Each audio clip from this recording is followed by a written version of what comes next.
জানি জানি বেশ অনেকদিন ধরেই তোমাদের সাথে কোনো ভিডিওই শেয়ার করা হচ্ছে না।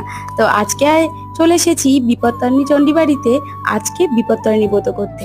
এ তো যারা সোনারপুরের আশেপাশে থাকো তারা তো এই মন্দিরটাকে তোমরা চিনেই থাকবে। দেখো, আমরা সেকেন্ড বারের পুজোতে এসেছিলাম, তখন তো ভিড় ছিল না, আমরা অনেক ভোরে ভোরে এসেছি, প্রায় 5টা নাগাদ বাড়ি থেকে বেরিয়েছি, আর এখানে এসেছি 6টা 15-তে আমাদের পুজো কমপ্লিট। আর মায়ের কাছে তো এই সময় বেশি ফটো বা মাকে ছুঁয়ে প্রণাম করা যাচ্ছে না, তাই জন্য তোমাদের সঙ্গে মায়ের ভিডিও শেয়ার করতে পারলাম না, কিন্তু যতটুকু করেছি তাই দেখালাম। আর এখানে এসেছি রত্নবেদীর কাছে ধূপ মোমবাতি জানতে।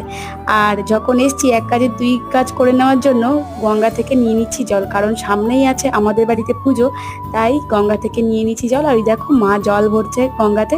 তো তোমাদের ভিডিওটা কেমন লাগলো প্লিজ কমেন্ট করে বলো, আর ভিডিওটি ভালো লাগলে লাইক কমেন্ট শেয়ার সাবস্ক্রাইব করে দিও। সবাই খুব ভালো থেকো আর সবাইকে খুব ভালো রেখো।